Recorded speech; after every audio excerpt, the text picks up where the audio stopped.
Welcome to Sweet Life Beat Life. We hope this video helps. You start by confirming you have an admin account and the device PIN ready. This avoids lockouts. Once done, go straight to Settings and locate About or Software Info. Tap Build Number repeatedly to unlock developer options. Make sure to connect a reliable USB cable if you plan to use a computer. These first steps create access and tools you'll need. Take them now so the remaining steps focus on configuration rather than setup delays. You open developer options from Settings and scan for the core toggles you need. Enable USB debugging for device-to-PC communication and OEM unlock only if you intend to flash firmware. Be cautious. Toggle Stay Awake during charging for uninterrupted testing, then set animation scales lower to speed UI feedback. Adjust background process limits if testing memory-sensitive apps.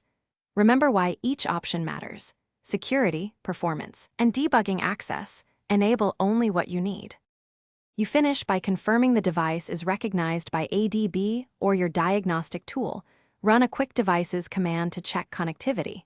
Once done, restart the device to apply changes and then recheck developer toggles. Restarting solves many transient problems.